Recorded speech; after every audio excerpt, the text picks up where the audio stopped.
බලමු push up එක.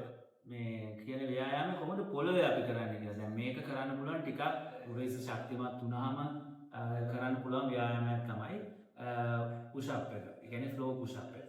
එතකොට මේ ආකාරයෙන් මුලින්ම එන්න ඕනේ අද්දෙක මෙතනින් කියන්නේ උරහිස ලෙවල් එකට අද්දෙක ගේන්න ඕනේ. දැන් ගොඩක් වෙලාවට කාන්තාවන්ට සමාජයට සම්පූර්ණයෙන්ම ඇඟ තියාගෙන කරන්න බැරි අවස්ථාව, සම්පූර්ණයෙන්ම කකුලෙන් ඉන්න බැරි අවස්ථාව අපි කියනවා නී එකෙන් මේ ආකාරයට ඉන්න කියලා. එතකොට හිප් එක නිශ්චිත තියාගන්න ඕනේ. බඩ හොඳට ඇතුළට කරලා ඉස්සරහා බලාගෙන මේ උරහිස නිකට පොළවේ ගාවන ආකාරයෙන් තමයි මේ ව්‍යායාම සිද්ධ කරන්නේ. පුෂ් අප් එක කියන පල්ලයට එන්නකොට දැන් මේ ගොඩක් වෙලාවට අමාරුයි සමහරලාට කරනකොට මුලින් මේ ආකාරයෙන් හුස්ම ඉහළ පහළ ගන්න විශේෂයෙන් උඩට එනකොට හුස්ම පිට කරන්න. හරි. ස්ටොප්.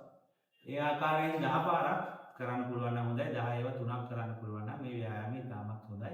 මේක අපි කරන්නේ ගොඩක් වෙලාවට උරහිස ගොඩක් ශක්තිමත් වුණාට පස්සේ.